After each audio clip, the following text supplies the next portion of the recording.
Pinball Wizard late game standards, and I'm doing this one out of order because an update came out with the new map, and I thought you guys might be interested in a new map, but I certainly am. So yeah, that's the only reason why I'm doing this, as I still don't find late game standards that interesting. Like, when I do it, it's fine, it's just the motivation to do a map, it's just not really there, I guess. But yeah, that's how I feel about late game standards. Like, yeah, it's I would find it interesting to know how far you can go with 3 towers and no boosts. So that's kind of why I'm doing it, because it's something I would like to watch. And then I'd know what is expected at for, like, I don't know, getting 3 towers. So if you have 4 towers, you should actually be getting 4 as well as boosts, obviously. And so it's just a standard, as you know, as I've probably mentioned a lot by now, because it's late game standards.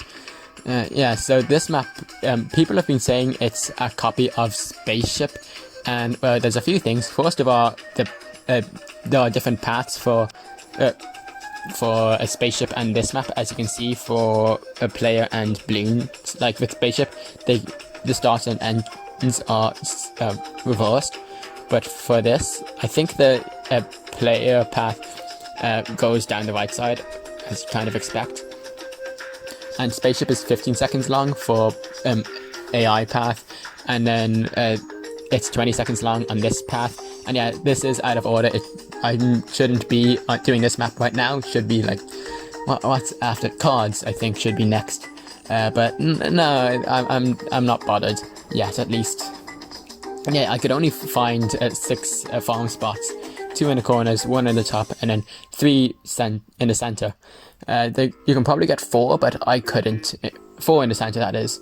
And this also another thing with Spaceship. You can place towers in what would have been space, I guess, for Spaceship, but here you can place it pretty much anywhere as long as it's not covering track, I guess. And that means that you can actually get 12 tempos on this map. So that's pretty cool.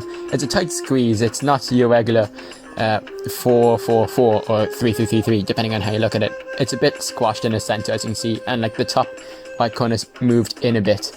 This was my first time playing on this map too, so I did get these 12 tempo spots blind, which I'm kind of proud of, because yeah, you don't kind of expect to get 12 first try, right?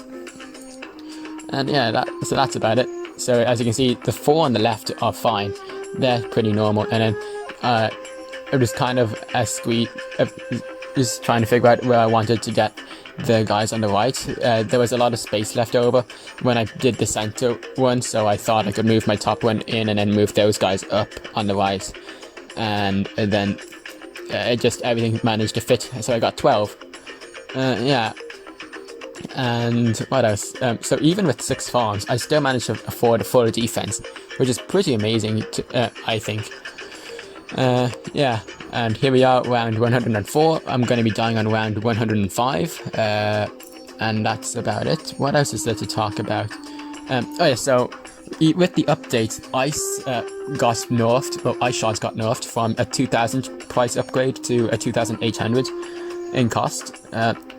So that's quite annoying, but it doesn't actually affect me much for these late game standards, because losing 800 when you gain thousands from the extra time you have, it's pretty much nothing.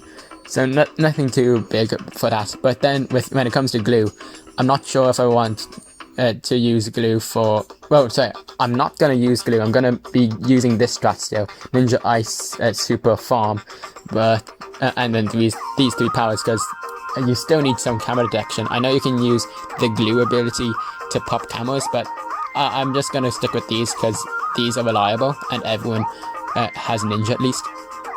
And yeah, that's about it. There's the defeat. Hope you enjoyed. Take care.